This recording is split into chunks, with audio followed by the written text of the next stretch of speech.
مونږ خو داسې اورېدلي دي چې سایق اخ چاته وایي چې شاته نه رواني. ما خو اوسه پورې چېرته مخکې خدای رستي که لیدلی دی، الله دې ورته نصیب کي.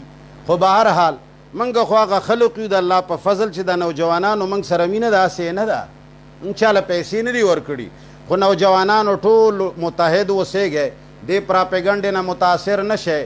هغه خلق په خپله کافر کیږي چې مسلمان ته کافر ووایي. زه د اهل سنت والجماعت د علماء دیوبند بچی یم، د اشاعت توحید و سنه کارکن یم. د الله په فضل موږ تاسو به متحد وو، موږ تاسو به انشاءالله د قرآن و سنت دپاره یو وو، انشاءالله جد و جهد به کوو. دا ربوبیت او دا خدایي او دا تسلط چې کم تاسو بله ورځ ولیده چې د نظم خبره وه او بوی تله بل طرف تصریح پکې له منځه یوړل.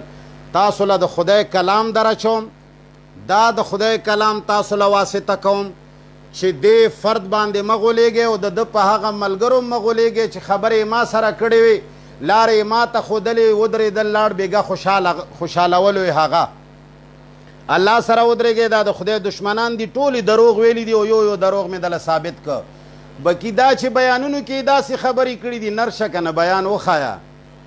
کلیپونه چې کم کلیپ جوړ شوی دی هغه کې ما د احنافو اصول بیان کړي دي، خو چې کم سړی دی رالیږلی و د هغه سړي پوښتنه وکړه چې هغه سړی چېرته دی او هغه نه لږ معلومات وکړه، ورته ووایه چې ته چا رالیږلی وې او په څه نیت یې رالیږلی وې. هغه چې کله دا کلیپ جوړ که بیا د چا خوشحالولو دپاره اخر کې هغه کې بعضې خبرو کې دجل کړی دی، هغه دجل په وجه باندې زه کافرول غوښتلم، ولې دا منصوبه مخکې نه تاسو روانه کړې وه. الله دې هغه خلق تباه او ذلیل کی چې هغه دروغ وایي. یا الله منګه مباهله کوو، ربا چې په منګه دواړو کې کم په حق وي ربه ته د هغه ملګری شي. ربا چې چا ناحقه صرف د یو فرد دپاره دا الزامات لګولی وي دا دروغ ویلي دي، پروردګار عالمه خوار و ذلیلي کې.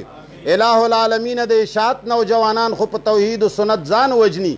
یا الله دغو خلقو دوکه کړي دي، یا الله د دوی د دوکو نه اخلاص کې.